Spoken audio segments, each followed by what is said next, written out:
자, 그러면은 지금 다들 착석하셨죠. 그럼 2부 발표 제5주제에 대해서는 우리 박경 선생님께서 토론을 마쳐드리겠습니다. 인사 한번 하시죠. 예. 박수 한번 쳐주십시오. 제6주제에 대해서는 성강현 동의대 교수님. 반갑습니다. 성강현입니다. 반갑습니다. 제7주제에 대해서는 숭실대학의 황민호 교수님. 어디 계시죠? 우리 한 교수가 좀 넓게 좀 뜸이 듭니다. 자, 박수부터 먼저 쳐주시죠. 그 다음에 마지막 주제에 대해서는 변은진 교수님. 자, 그럼 순서대로 그냥 합니다. 우리 안원상 선생님께서 발표하신 2020년대 보천교의 권총단 사건, 저는 오늘 처음 들었습니다. 여기서 우리 박경 선생님께서 논찬해 주시겠습니다. 5분 정도씩 해주시면 되겠습니다. 네. 한성대학교 역사문화부 강사 박경입니다. 네, 짧게 하도록 하겠습니다. 1920년대 보천교와 정의부의 권총단 사건은 보천교의 독립운동단체와의 연계 모습과 그리고 남만주 지역 무장투쟁단체 통일체인 정의부의 군자금 모집의 실체를 알 수 있는 매우 중요한 사건인데요. 이번 연구를 통해서 이 사건이 밝혀질 수 있었다는 데 굉장히 의미가 있다고 생각이 됩니다. 네, 두 가지만 여쭙도록 하겠습니다. 144페이지의 마지막 단락인데요. 이 사건에서 제가 생각했을 때 가장 중요하지만 또 가장 알 수 없는 인물은 조만식이 아닐까 생각이 됩니다. 그래서 내용을 보면 차병석의 아들이 이제 자신의 아버지와 조만식이 굉장히 가깝다고 이야기를 하는 것도 있었는데 또 한편에서 신문 조서에서 보면 또 조만식을 그냥 저 집에 와 있는 사회인이라고 언급하고 있기도 하고 또 발표자께서도 조만식을 1925년 전부터 차병석과 관계를 맺고 있던 사람이다 라고 하시면서도 또 어떤 내용에서는 조만식이라는 이방인이라고도 언급하고 계셔서 발표자께서는 조만식이 보천교 내에서 어떠한 위치에 있는 사람인지 또는 차병석과 어떠한 관계에 있던 사람인지로 생각하시는지 한번 여쭤보고 싶습니다. 그리고 다음으로는 발표자께서는 이제 보천교 측에서 민족주의적 색채를 강화하기 위해서 이 권총단 사건에 정의부를 끌어들인 것이고 결과적으로 이 사건으로 인해 보천교가 당시에 가지고 있었던 반사회적 이미지 그리고 친일 이미지에서 벗어날 수 있었다라고 여러 번 언급하고 계시는데요. 그렇다면 이러한 이미지 전환이 이루어진 이 사건으로 인해서 이미지 전환이 이루어졌다라는 것을 보여줄 수 있는 사례가 있는지 그리고 이러한 중요한 사건이 이제 보천교 측에서 이 사건에 대해서 기록하고 있는지를 여쭙고 싶습니다. 네, 토론 마치겠습니다. 네, 좀 준비해 주시기 바랍니다. 6번 주제에 대해서는 성강현 교수님께서 논찬해 주시겠습니다. 예, 부산에서 올라온 성강현입니다. 보천교 연구에 대해서 아주 전문적으로 하신 김철수 교수님의 토론을 맡게 돼서 상당히 영광으로 생각을 합니다. 교수님께서 여러 가지 쭉 말씀을 잘 해주셨기 때문에 특별하게 의문되는 사항은 없는 것 같습니다. 그렇지만 토론자니까 또 한두 가지 말씀을 드려야 되니까 본다면 1920년대 실력 양성운동이라고 하는 것이 구체적으로 보천교의 교세 확장이라고 하는 것과 어떤 상관관계를 갖고 있는가 하는 부분에서 좀 마지막에 좀 마무리 정리 좀 이렇게 좀 됐으면 좋겠다라고 하는 그런 생각이 하나 들었고요. 또 하나는 이제 실력 양성운동에 참가하신 분들에 대한 이력 이렇게 쭉 171쪽에 잘 정리가 되어 있습니다. 정리가 되어 있는데 보천교인으로서의 활동은 조금 좀 약하지 않나. 그래서 언제 입교를 하고 어떤 활동들을 해서 교인의 위상이 어떤 부분까지 차지했는가. 아까 이제 앞 토론에서 우리 정용석 교수님께서도 이제 그런 말씀을 해주셨는데 아마 그런 부분이 언급이 조금 더 구체적으로 돼야 이 실력 양성 운동과 보청교라고 하는 것이 서로 매치가 잘 되지 않을까 하는 그런 생각을 해봤고요. 그 다음에 이제 종교적 특성이 어떻게 보면 전통, 보수 이런 쪽으로 이야기될 수 있는데 이 실력 양성 운동이라고 하는 것은 일종의 근대화 운동, 이 서구화 뭐 이런 거와도 연관이 되는데 그런 거에 대한 어떤 교단적인 입장과 개인과의 차이들 이런 것들이 아까 뭐 혁신 모임 이런 거와도 얘기됐는데 그 이후에 어떻게 전개됐는가? 그러니까 실력 양성 운동은 1920년대 30년대까지 쭉 이어지고 있는데 그러면 보청교의 실력 양성 운동은 1920년대 중반에서 끝나는 것인지 아니면 30년대까지 쭉 이어지는 것인지 그런 부분에 대한 의문 사항이 있었습니다. 이상입니다. 네, 고맙습니다. 다음으로는 제7주제에 대해서 황민호 교수님.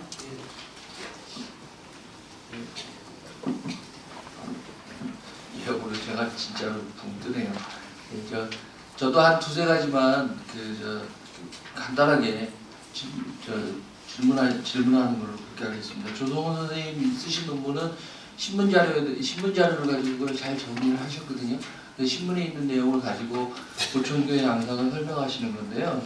제가 선생님 논문 읽다가 제일 먼저 이렇게 처음에는 제 토론문에는 그냥 선생님 논리를 쭉 따라가서 토론문을 썼는데 와서 발표를 하면서 발표를 들으면서 제 생각이 좀 바뀌었어요. 바뀐 게 뭐냐면 그러니까 1923년부터 이제 공개가 된 이후에 그 소년운동도 하고 야학도 하고 형평사에도 참여하고 그 밀립대학 설립운동도 하시고 해갖고 보청교가 애국적 경향을 보이다가 25년에 서울청년회가 주도하는 서울청년회로부터 이제 쭉 그 보청교가 이제 탄압을 받는 반대 운동이 일어나는 이 양상을 선생님 논문에 약간 이제 친일로 돌아서서 그랬다라고 설명을 하셨는데 제가 여기 와서 들으니까 이건 친일이 아니고 1925년에 사회주의자들의 반종교 운동이 굉장히 크게 일어나요. 그때는 기독교도 어떻게 답이 없어요. 답이 없을 정도로 사회주의자들이 반종교 운동을 하거든요.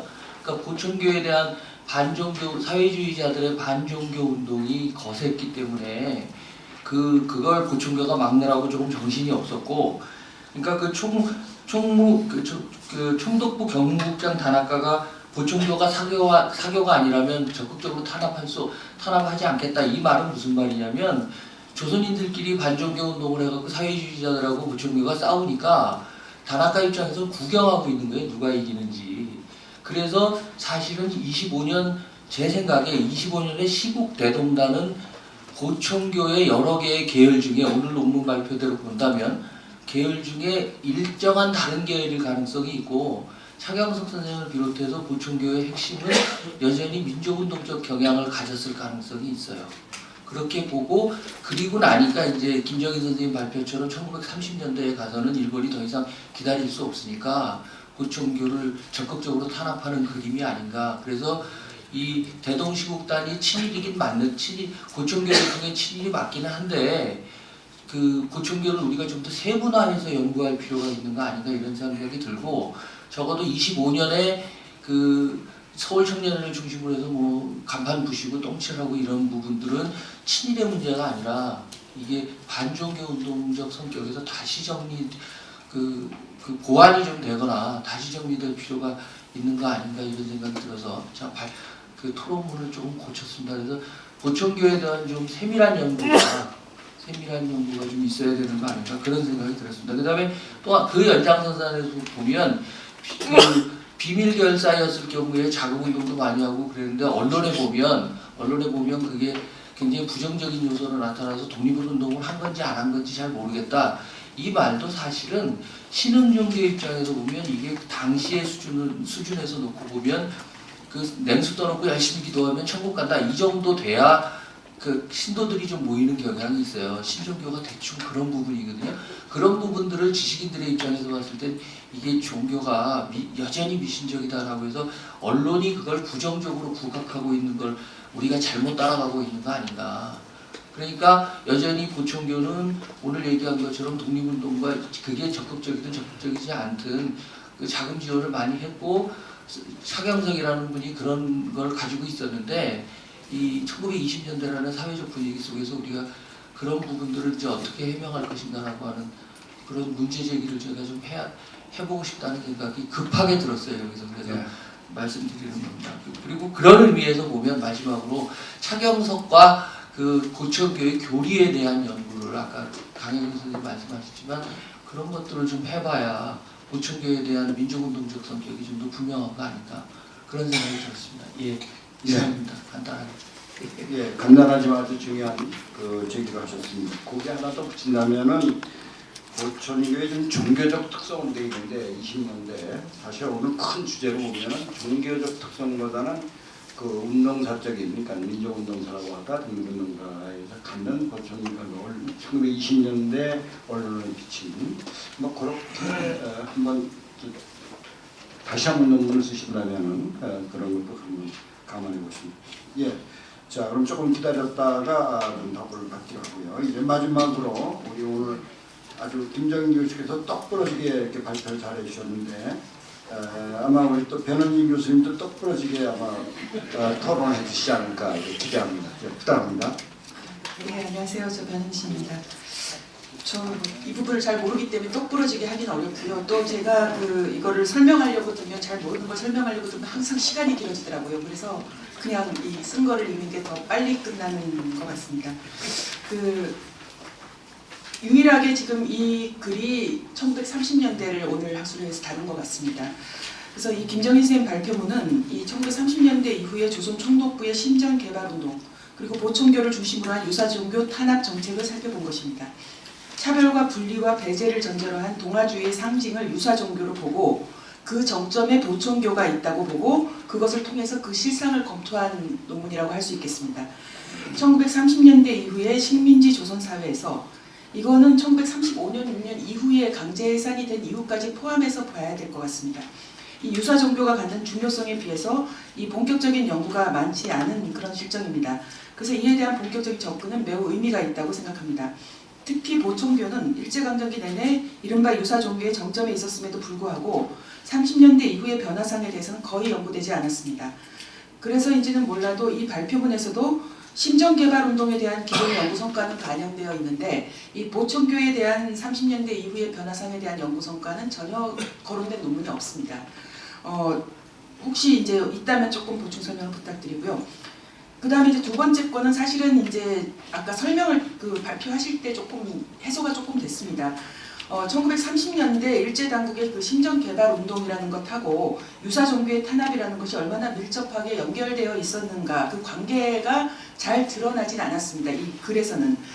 사실 제 개인적으로는 총독부의 구체적인 정책들에서 심정개발운동과 유사종교 탄압이 명확하게 인과관계를 갖는 거라고는 그런 정책이었다고는 생각되지는 않습니다. 개인적으로는. 근데 만약에 이것이 밀접한 관계가 있었다고 한다면 좀 더 설명이 필요할 것 같은데 왜냐하면 아까 본문에서도 언급되어 있듯이 사실 이 불교에 기반을 둔 심정개발이라는 정책은 1935년 6년도 시기에 잠깐 정책화되었으나 실제로 이제 37년 이후부터 전쟁으로 들어가고 그렇게 되면서 이 정세의 변화 때문인지 아니면 정책 주체 즉 총독이 달라지죠. 미나미로 그러면서 달라서인지 아니면 이것이 구체적으로 효과가 없었기 때문인지 이런 것 잘 모르겠지만 사실 지속되지 않고 중단되는 정책이라는 것이 적혀 있습니다. 물론 그 이후에도 심정개발이라는 단어는 가끔 사용되지만 전시체적이 들어가서 거의 많이 등장하는 용어는 아닙니다. 하지만 이 유사종교에 대한 단속이라는 그리고 탄압이라는 문제는 사실은 1910년 강제병합 이래 계속됐던 문제였죠. 그러니까는 왜 그러냐면 아까 지금 발표문에서도 설명하고 있듯이 1910년대부터 이 비밀결사 조직, 독립운동 자금 모집, 오늘 발표에서 계속 나왔던 이 항일 독립운동하고 이 유사종교가 대체로 민족성을 띠면서 많이 나왔고 그것이 독립이라는 문제하고 연결되어 있는 경우가 많았기 때문에 이런 그 경향을 보이게 됩니다. 그래서 35년, 36년에 보천교를 중심으로 한 유사종교 이 단체의 강제 해산이라는 문제는 조금 그 일반적인 그런 프레임 말고 조금 전체적인 그 정책보다는 조금 더 크게 아까 그 발표에서 말씀하셨던 일본주의로의 그 문제라든가 왜냐하면 37년 이후에도 그거는 계속된 움직임 이런 부분들을 조금 더 언급을 하시는 게 이 글의 이 글을 이해하는데 조금 더 도움이 되지 않을까 하는 생각이 듭니다. 그리고 세 번째로 이제 이게 사실은 제일 저는 개인적으로 조금 좀 답변을 듣고 싶은 부분인데요. 유사 종교를 미신에 기반한 사교로 보는 프레임 이것은 사실은 조선 총독부에서만 생산된 게 아닙니다. 원래 이시조선 말기부터 그리고 대한제국도 사교, 사학 이래가지고 전부 다 동학과 서학을 탄압했고 이것이 쭉 이어지는 문제였다는 거죠. 그렇다면은 그리고 그것을 그렇게 했던데도 역시 여기 글에서 설명하고 있는 유사 종교의 미신성과 정치성, 그러니까 이것이 이제 민족성 이런 부분들을 갖는 것에서 나온 행위였다고 볼 수가 있습니다.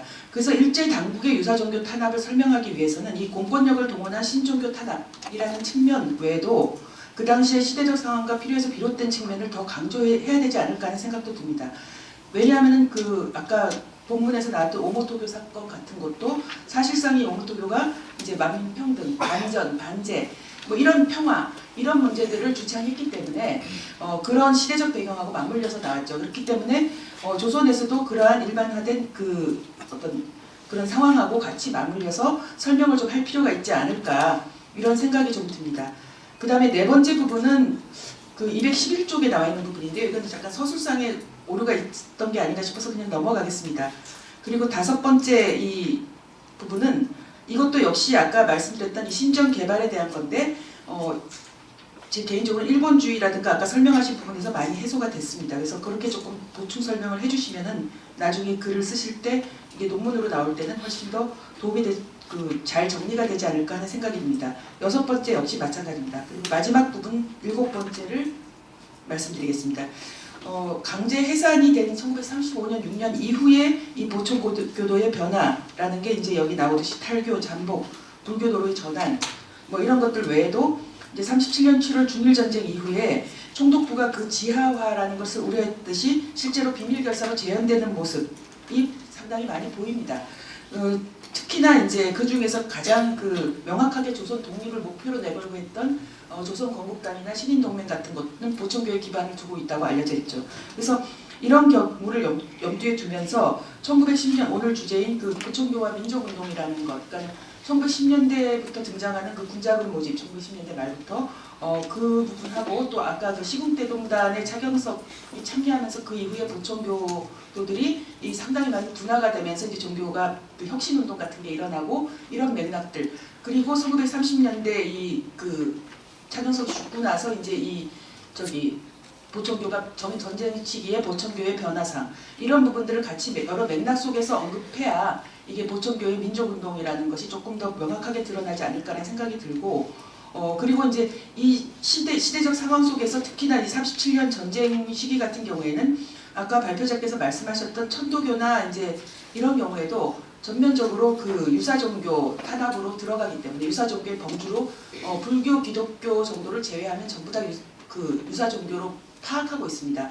물론 그 밑에 지금 표는 1940년에 사상 휘보에 나와 있는 표긴 하지만 이 집계된 수치 자체는 1935년에 조선의 유사종교에 집필할 그 당시에 정리되어 있는 수치입니다. 그래서 실제로 이 전시제적이 들어서는 모든 부분이 이제 유사종교라는 형태로 탄압이 되고 그 속에 천도교라든가 유교라든가 심지어 이 모든 것이 그 안에 포함되어 있었다는 것 이런 것들이 이제 좀 달라진 상황인데 이런 부분에 대한 언급도 있어야 되지 않을까 하는 생각이 듭니다. 예, 이상입니다.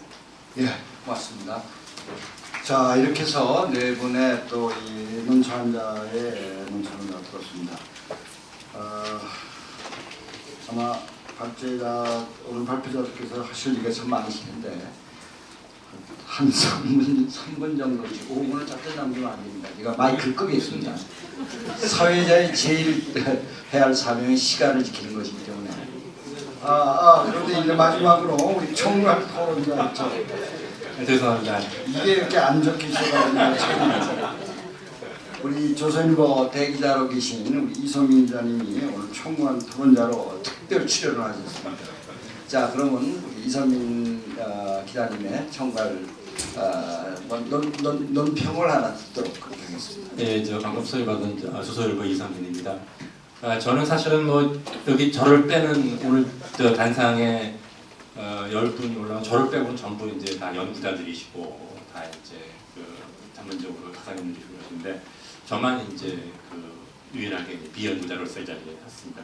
또 저도 사실은 이제 뭐 그 저기 그 한국사로서 박사과정을 수료를 했고 관련되는 뭐 글도 조그만 책도 몇 권 쓰고 그래서 한국사 쪽에 특히 근현대사에 관심을 많이 가지고 있고요. 그리고 또 하나 저는 사실 기자로서 이제 주로 이제 학술 남단 기자를 오래 했습니다만 또 중대 남단 기자를 되게 오래 했습니다. 10년 가까이 해서 그 이제 이 보천교를 포함한 이른바 우리 그 근현대사 속에서 이제 신종교라고 표현되는 19세기 말 19세기 후반 20세기 초에 나타났던 여러 가지 종교들을 우리 그 근대사의 관점에서 바라보는 데도 관심이 많습니다. 그래서 예를 들어 뭐 천도교, 대종교, 원불교, 뭐 이제 증산 또 같은 증산계통을 잇는 지금 현재 뭐 증산도라든가 대순주교 이런 데들에 대해서 교단들도 좀 보고 할 수 있는 기회가 유일하게 보천교가 사실은 말은 많이 듣고 그랬는데 지금 현재 있는 교단이 아니기 때문에 관심을 가진 만큼 이제 공부할 수 있는 기회가 많지 않았습니다. 그러다 이제 오늘 불러주셔가지고 사실은 이제 공부를 많이 했습니다. 그래서 제가 또 총괄 토론이다 보니까 8편의 논문을 그래도 뭐 어떻게든 한번 쭉 봐야 되는 될 것 같아서 좀 일별을 하면서 관심 있는 부분들을 좀 통독을 하고 그래서 좀 공부를 많이 했습니다. 또 공부를 했는데 전체적으로 읽고 난 다음에 느낌은 사실 이게 이제 눈을 감고 코끼리를 만진 것 같은 느낌이 들어요. 처음에 시작하는 우리 조교수 교수님 총론 아까 사회자 교수님이 총론을 말씀하셨는데 총론 읽을 때만 해도 앞부분을 읽을 때만 해도 그림이 좀 명확히 보이더라고요. 이제 그러니까 이 천도교와 이제 그 증산교의 차이 아까도 말씀하셨습니다만 그런 차이를 문명 개화론에 대한 찬반 입장에서 이제 그 천도교가 문명 개화론으로 기우니까 이제 반발로 증산이 나오고 그걸 이어서 이제 차경석이 이제 태울교 나중에 이제 보천교가 되는 넘어가는 것까지 다 이해가 됐는데 이게 그 다음부터 이제 이 1911년 때부터 꼬이더라고요. 이제 그러니까 이 3.1 운동에 참여를 안 하고 그다음에 또 이제 문화운동 신라양성 운동을 하다가 그다음에 이제 갑자기는 등극설 뭐 이제 이 독립설이 나오고 그다음에 일본에 지원 요청을 하고 아까 이렇게 막 나가니까 이게 이제 일관성이 흩어져 버리는 모습이 되고 그 뒤에 이제 개별 논문들을 발표하신 쪽 논문들도 보니까 사실은 이게 이제 서로 다 개별적으로 따로따로 이루어지는 부분들 그런 부분들이 나오고 근데 마지막에 이제 꼬리에 해당되는 김정인 교수님 그 논문을 보면은 86년에 그 이제 차경숙이 죽은 다음에 이제 그 보천교가 일제에서 강제 해산되는데 그 과정을 쭉쭉 해주셨는데 근데 이제 이 일제의 탄압에 의해서 강제 해산됐다라고 말씀을 하시면서도 그 탄압 일제가 해산시키는 이유가 사실은 독립운동이나 민족운동 때문에 해산시키는 게 아니라 일종의 종말론적인 그 성격을 빌미로 물론 독립운동했기 때문에 뭐 민족운동했기 때문에 해산한다고 말은 못했겠죠. 그렇지만은 그 당시에 이 총독부의 주장에 대해서 조선 사회가 동조했고 조선 사회가 강제해산 지지했다라고 말씀을 하시고 계세요. 거기에 대해서 이제 구체적인 내용이 없어서 36년도 상황에 대한 말씀이 간단하게 언급하고 넘어가시지 실제로 이제 이 해산 당시에 조선 사회가 지지했다. 25년도에 그때 아까 말씀하신 것처럼 홍명에서 말씀하신 것처럼 이제 사회주의자들이 이제 그 공격할 때는 반종교 운동 차원에서 뭐 이해할 수가 있는데 그럼 36년도 해산될 때에 그 당시에 그러면 이제 조선 사회가 그 해산을 지지했다는 것을 어떻게 이해할 것인가? 근데 이런 상당히 좀 이제 혼란스러운 이런 게 보이는데 거기에는 제가 볼 때 두 가지 원인이 있는 것 같습니다. 하나는 사실은 이제 우리가 오늘 주제가 보천교와 보천교인의 민족운동이기 때문에 이제 민족 역사학자들이 모여서 하시기 때문에 이제 민족이라고 하는 관점에서 접근하시는데 사실은 이게 이제 보천교, 그냥 증산교도 그렇고 원래 동학도 그렇고 이분들의 문제 의식은 민족 단위의 사고가 아니고 일종의 문명 단위의 사고를 한 거였거든요. 문명 단위의 서양의 물질 문명에 들어오면서 근대 문명에 대한 어떤 그 저항이라든가 대항 이런 것들이 문명적인 차원, 동양 문명이라든가 전통 문명적인 차원에서 나왔기 때문에 예를 들어 후천개벽이라고 하는 그 당시에 신정교에게 공통적으로 나타나고 있는 그 선천과 후천을 나누고 후천개벽이라고 하는 이런 파라다임은 사실 민족적인 파라다임은 아닙니다. 이게 그렇기 때문에 문명 단위의 주장 추구했던 이런 부분들을 민족적인 정책 적하다 보니까 발생하는 혼란 이런 힘이 하나 있고 또 하나는 사실은 이제 이 증상계통의 종단들이 사실은 교주나 교조는 굉장히 카리스마가 있습니다만 교단 운영 자체는 굉장히 분권적으로 이루어집니다. 분권적으로 이루어지고 그 현재 있는 증상계통의 종단들도 보면은 그 상당히 분권적 성격이 강해요. 그렇기 때문에 여기서 보면은 이제 보천교도 진정원이라고 하는 게 이제 일종의 그 지방의 센터인데 서울만 해도 뭐 3군데 4군데 진정원이 있다는 그 설명이 나오거든요. 그러니까 각 이 그룹들이 다 이제 그 성향이 다르고 또 그 가운데는 이제 민족운동 이제 보천교가 뭐 조직이 커지고 이제 여러 가지 일정 자원이 커지니까 그거를 활용하기 위해서 들어오는 민족운동의 목적으로 들어온 그룹들이 존재하는데 이게 나중에 이제 보천의 혁신파로 이어지는 것 같은데 이런 그룹들을 보면서 그런 부분들 어떤 그런 부분들 눈에 띄는 부분들만을 이렇게 클로즈업 해가지고 시키는 이른바 이제 부조적 수법에 의한 접근이라고 하는 것이 이제 오늘 주로 많이 논의가 된 거기 때문에 이런 부분들 문명적 차원의 운동을 민족적으로 바라보는 관점 또 하나는 분권적인 그 차원에서 이루어지는 것들을 어떤 교단 오늘도 여러 번 이야기가 나왔잖아요. 그러면 진짜 그러면 최경석과 교단 그 지도부는 어떻게 생각을 했는가 그 부분에 대해서 명확히 그 여기 되지 않으면은 좀 어렵지 않나. 그래서 그리고 사실은 이제 그 아마도 그 나중에 이제 30년대 특히 이제 그 해산 부분에서 조선 사회가 지지했다라고 하는 거는 교리나 교의적인 측면보다도 행태, 종교는 크게 봐서 이제 그 교리와 종교적인 행태 이 두 가지가 나타나는데 주로 행태 부분 이거 나옵니다만 예를 들어 이제 뭐 반근대, 반교육 이런 부분들 또 재산 확납 등 종교들이 문제가 되는 이런 부분들이 행태적인 부분들이 문제가 돼서 아마 그런 것이 아닌가라는 생각이 들고 그래서 사실은 이제 저는 그 오늘 주제하고 약간 벗어나는지 모르겠습니다만은 이 보천교를 포함하는 이런 신종교들 특히 보천교의 경우에는 이게 일종의 좀 관점을 넓혀가지고 이 19세기 말, 20세기 초에 나타났던 특히 이제 아시아 아프리카 광범위하게 나타났던 일종의 밀레니엄 무브먼트가 있습니다. 천연왕국 운동 대표적인 게 중국의 이제 태평천국의 난이죠. 이제 이런 근데 중국뿐만 아니라 뭐 인도라든가 아시아 아프리카 굉장히 많이 나타났고 우리 동학도 그런 관점에서 접근하는 사람들이 있고 그렇게 봐야지 되는 측면들이 많이 있습니다. 그래서 우리도 그러다 보니까 이제 이거는 사실은 이제 어떤 부분에서는 민족적인 측면으로 나타나는 부분들이 있죠. 그렇지만은 또 그 안에서 분파가 생기고 근데 이런 부분도 보천교도 조금 이렇게 좀 넓은 관점에서 천년왕국 운동이라고 하는 관점에서 보면서 그럼 교단 지도부는 실제로 뭐를 지향했는가라고 하는데 좀 더 초점이 맞춰질 때 보천교에 대한 이해가 넓어지고 그 속에서 이제 민족운동 분파들의 움직임도 좀 제대로 파악되는 게 아닌가 하는 생각이 들었습니다. 이상입니다. 예, 많이 정리가 되는 것 같습니다. 시간만 되면 좀 더 듣고 싶은데 여기서 일단 정리하는 걸로 하고 이제 마지막으로 우리 발제자분들의 답변을 듣도록 하겠습니다. 순서대로 하죠. 우리 안우선 선생님부터 시작합니다.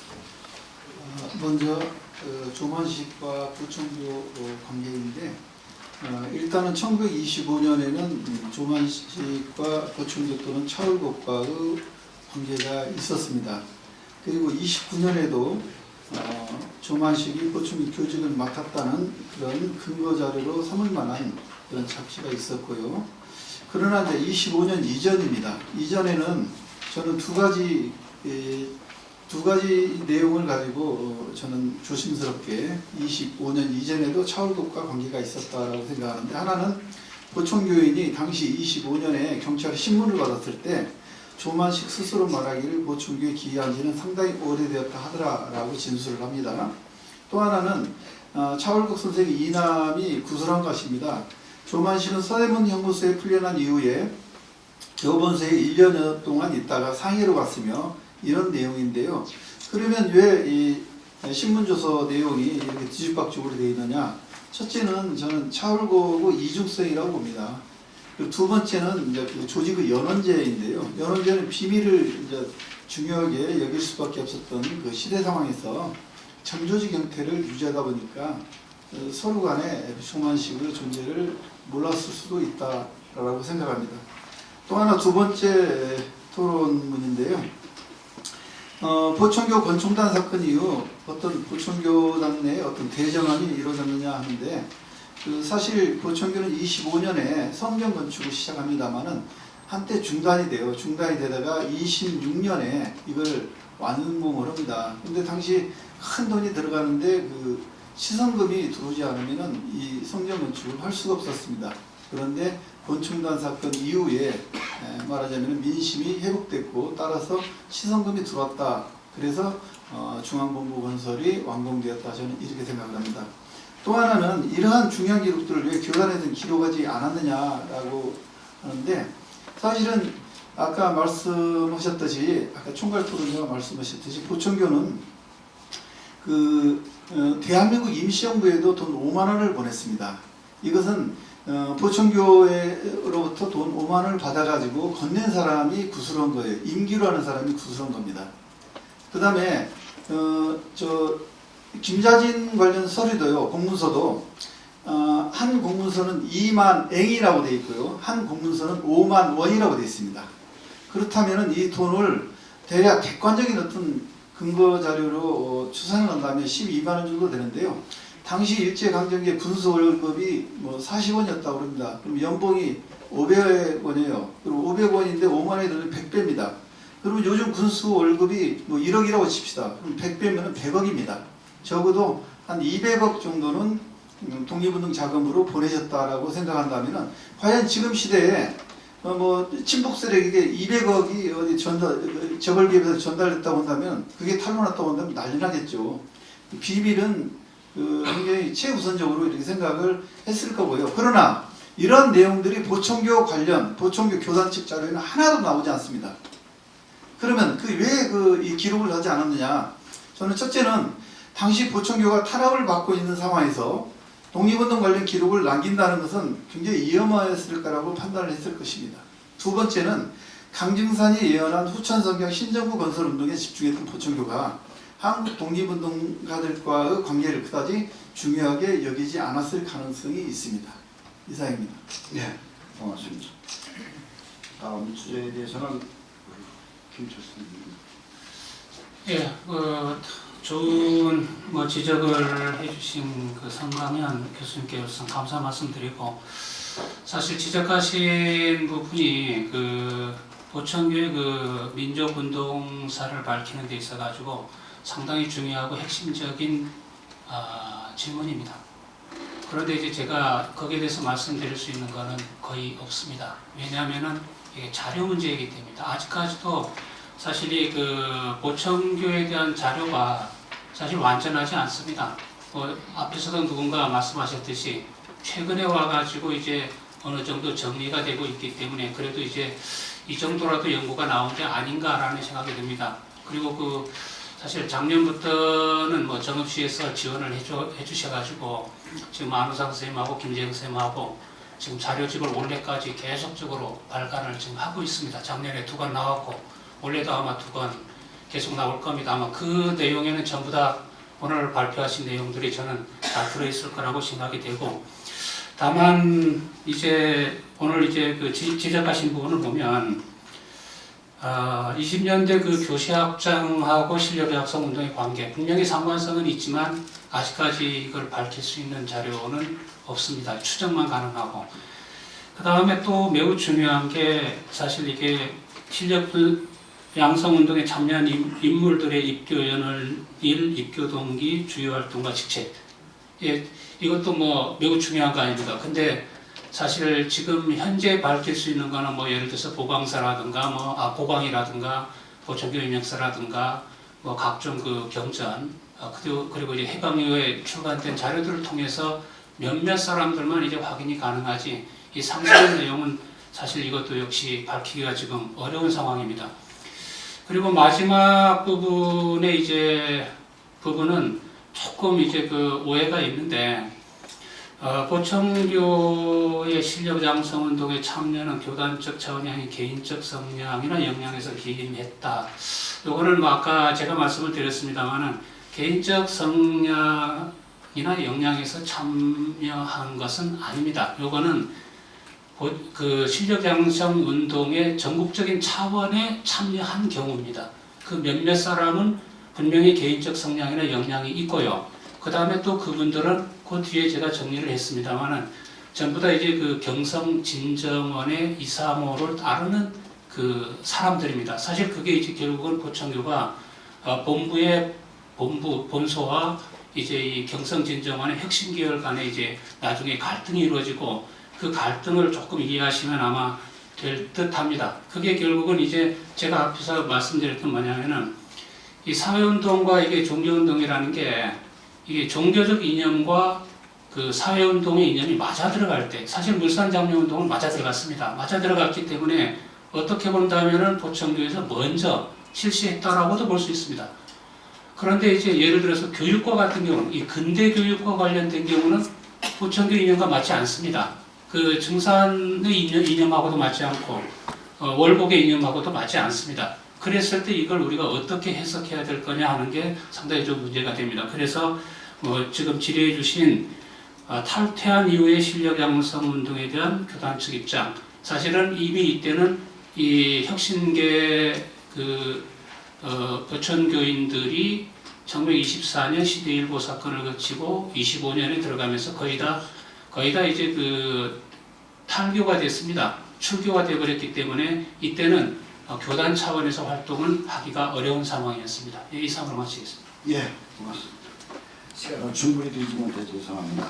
자, 이제 7주제에 대해서 우리 조성훈 발표자님 간단하게 해주시죠. 간단하게 하겠습니다. 황민호 선생님께서 이제 이 토론문과 다른 말씀을 해주셨습니다. 첫째가 이 사회주의의 그 반종교 운동의 일환으로서 보청교 반대 운동이 일어난 게 아니냐 하는 것과 이 보청교에 대한 인식이 미신 사교 그런 인식이 어디에서 출발했느냐 뭐 그런 얘기인 것 같습니다. 먼저 이제 첫 번째 질문부터 말씀을 드리면 이 사회주의의 반종교 운동이 대략 20년대 중반이잖아요. 근데 이 보천교에 관련된 그 박멸운동 내지는 뭐 반대운동, 성토회 이것을 봤을 때 이 서울청년회를 제외한 나머지 지방에서 이루어진 그런 것들을 보면 사회주의자라고 특정할 수 있는 인물들이 나오지 않습니다. 제가 이제 좀 과문해서 그런지. 그리고 이게 25년 1월 8일날 시국대동단이 성립이 되고 바로 이제 박멸운동이 시작이 되거든요. 그런 거 보면 시국대동단의 결성과 관련이 깊은 것이지 사회주의의 반종교 운동과 관련이 아직까지는 크지 않지 않느냐라는 것이 제 생각이고요. 그리고 미신사교 이게 사실은 많이 쓰고 싶었어요. 근데 왜냐하면 기사를 보면은요 크게 둘로 나뉘어집니다. 독립운동과 관련해가지고 자금을 모금하려고 했다. 근데 그 기사 뒤에는 뭐가 나오냐면 그래서 파산한 사람이 많다. 근데 그 자금이 전달되었다는 내용은 안 나오거든요. 이 신문에는. 그러니까 사람들이 나온 신문을 보고 느껴지는 것들은 보청교에 대해서 사교다, 미신이다 이런 생각들을 사람들이 하게 되는 것 같아요. 그리고 그런 프레임은 총독부가 만드는 게 아닌가라는 생각도 합니다. 그리고 이 미신 사교라는 것은 총독부가 만든 것뿐만이 아니라 당시 지식인들이 가지고 있는 일반적인 생각이지 않았을까. 문명개화론 또는 문명과 야만이라는 생각. 그래서 그런 것들을 종합적으로 판단한다면 이게 미신 사교 문제는 단순히 어느 한쪽에 의해서 이루어진 것이 아니라 당시 식민지 조선 사람들이 가지고 있었던 총체적인 지식인들이 가지고 있었던 총체적인 인식이 아니었을까 이런 생각을 해봤습니다. 이상입니다. 네. 우리 황민호 교수님 그만하시죠. 그럴 개연성은 충분히 있어 보이는데 지금 실질적으로는 자료가 없다니까 이건 좀 토론하기가 되겠습니다. 자, 마지막이 되겠습니다. 김정인 교수님. 너무 꼼꼼하게 지적을 해주셔서 제 실수까지 지적해 주셔서 너무 감사드리고요. 그 논문을 만들 때는 기대하시는 바에 부응할 수 있도록 노력하겠습니다. 그 전체적인 질문의 톤은 뭐냐면 저는 1936년에 6월부터 8월까지 있었던 보천교 강제 해산 자체가 아예 연구 논문이 없는 상태이고 30년대가 없으니까 일단 거기에 초점을 맞추자. 걸리면 안 된다 이런 자세로 거기에 초점을 맞추다 보니까 지금 변희재 선생님이 말씀하신 건 종과 행으로 연결했을 때 뭔가 부족한 부분을 다 지적을 해주신 것 같아요. 시대 변화라든지 아니면은 이 조선시대와 연결성, 물론 조선시대 사교나 이런 거는 반유학이기 때문에 좀 다르다고 생각하지만 그 시대적 배경도 있어야 하고 그 다음에 30년대 다른 종교, 유사 종교에 대한 탄압도 같이 함께 넣으면 좋겠다는 말씀이신데요. 논문을 쓸 때는 이렇게 좀 이 자체의 규명을 넘어서서 좀 더 종적으로 횡적으로 좀 비교해서 논문을 좀 보충하도록 하겠습니다. 그래서 마지막으로 그 이선미 기자님께서 말씀하신 부분은 좀 다시 지적하고 넘어가야 될 부분이라고 생각을 하는데 저도 개인적으로 지금 신종교에 대한 글을 쓰고 있는데 이 문명적 관점이라는 말씀하신 거랑 그다음에 분권성 문제 그리고 이 어떤 한국적 특수성과 함께 세계적 보편성이라는 시각에서 이 신종교를 봐야 된다는 이 세 가지 지점은 다시 한번 저희가 이 신종교를 연구하면서 굉장히 그 주목해야 되는 시각이라고 생각을 해서 오늘 이 자리를 보람있게 만들어주셔서 감사하다는 말씀드립니다. 이상입니다. 네. 우리 변 교수님 뭐 말씀 더 없어요? 예, 고맙습니다. 이렇게 해서 순서상으로 이제 다 끝났습니다. 그 흘러가서 지금 2장의 질문서가 왔는데 하나는 불교방송 PD께서 그 질문해 주셨는데 요거는 요 끝난 다음에 윤서영 우리 오늘 발표자 윤서영 박사님한테 개인적으로 인터뷰 형식으로 하면은 충분히 좋은 답을 받을 것 같아서 그냥 넘어갑니다. 그 다음에 또 하나는 제주 법정사와 위봉사 항일운동과 관련해서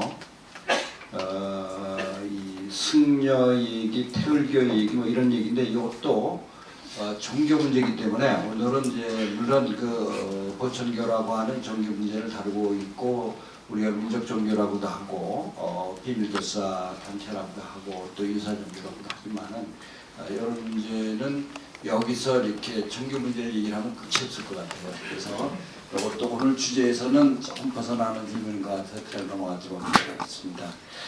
자, 이제 저는 사회자는 가능한 말을 안 하는 게 좋다는 게 제 입장이라 아무 제 얘기에 코멘트 하나도 안 하고 이렇게 진행을 했습니다. 그러려도 마지막으로 한마디 해야 될 것 같아서 우리 역사를 공부하는 사람들이 해야 할 일이 결국은 이제 그동안 묻혀 있었던 그런 사실과 사건과 인물들을 발굴해서 그걸 역사화하는 것이 기본적인 역사학을 공부하는 기본적인 입장입니다. 기본적에 오늘 이 보천교와 관련된 그런 민족사적인 그 의미에 대해서 이렇게 각론까지 이렇게 짚어봤는데 저는 이걸 오늘 쭉 아침부터 다 들으면서 참 내가 모르는 게 많구나. 그리고 앞으로도 우리가 해야 할 연구 분야가 참 많구나 이런 걸 느꼈습니다. 오늘 오신 분이 끝까지 계신 분들은 보천교에 대한 개인적인 그런 그 관심도 있을 뿐만 아니라 어떤 종교심도 있으실 수 있는 분들이고 또 오늘 그 정읍 그 전북 정읍시에서 이렇게 지원도 해주신 걸로 아는데 아마 좀 미진할지 모르겠습니다. 그러나 이렇게 해서 말하자면 그 보천교가 갖는 우리 민족운동사적인 그 의미 이런 거는 어느 정도 얘기는 됐다고 생각합니다. 그러나 이제 이것이 시작이 돼서 마침 내년도가 이제 3.1운동 100주년을 맞는데 다 아시는 대로 3.1운동은 나라가 없을 때 위정자들이 다 나라를 잃었을 때 우리 백성들이 중심이 돼서 그야말로 민이 중심이 돼서 그 중에서도 종교인들이 중심이 돼서 이 거국적인 그런 민족운동, 독립운동을 일으키지 않았습니까? 그런 점에서 우리 큰 맥락으로 보면 20년대 물론 일제의 문화정치라고 한 교활한 방법으로 민족 분열도 일으켰지만 한편 이런 이제 종교들을 이렇게 좀 허락하면서 나온 점도 있다라고 하나 아까 어느 분의 직접 발표에도 그런 분이 나왔지만 그러나 결국 이게 일제의 소위 말하는 그런 문화정치의 한 맥락에서 이 보천교라고 하는 이런 보천교를 비롯한 여러 종교들이 나왔겠느냐, 저는 그렇게 이해해서는 안 된다고 생각합니다. 이건 일찍이 뭐 한참 올라가다 뭐 단원교부터 시작해서 그 많은 우리 민족 종교들이 때로는 숨어 있고 때로는 또 억압받고 그렇지만 결국은 그런 맥락에서 이런 것도 나왔다고 하는 그런 큰 맥락으로 우리 30년대에 이런 민족 종교도 바라보는 것이 옳지 않을까 하는 그런 생각을 했습니다. 아무튼 이제 그 20년대 민족 종교가 보천교를 비롯해서 많은 그런 이름의 종교가 일어나는데 이런 것이 갖는 종교성 못지않게 그 민족성, 역사성 이런 것들을 앞으로 이렇게 깊이 있게 좀 연구가 돼서 그것이 정말 우리 역사, 특히 우리 민중들 그런 속에 이렇게 타고 들어갔었던 그 이유가 어디에 있는지에 대한 거를 글쎄 비판적으로도 봐야 되겠지만 긍정적으로도 좀 볼 수 있는 그런 게 필요하지 않을까 이런 생각합니다. 하여튼 이렇게 시작했으니 내년도에는 3.1운동 100주년을 맞으면서 결국 하여튼 그 여파라고 할까요? 그 후에 이런 민족 종교들이 많이 나타나니까 이런 거에 대한 그 강론적인 그런 연구와 발표들이 있지 않을까 이렇게 기대합니다. 오늘 이 발표를 준비해 주신 우리 한국 독립운동 사학회 그리고 이 정읍시에서 아마 전 뭐 모릅니다만 아마 그래도 지원을 좀 해주시지 않았을까 했는데 감사하고요. 그리고 오늘 참 어려운 주제인데 이렇게 발표문들을 준비해 주시고 또 토론도 이렇게 성의있게 해주신 여러분들, 그보다 더욱 고마운 것은 이 끝까지 앉아서 시간까지 이렇게 다 들어주시고 경청해 주시고 참여해 주신 이 자리에 계신 모든 분들을 감사하다는 뜻을 담아서 우리 한 해가 접어가는데 우리 모두 건강하게 또 내년을 맞자 그런 뜻까지 담아서 우리 같이 박수 치는 거로 모든 소절을 마치겠습니다. 감사합니다.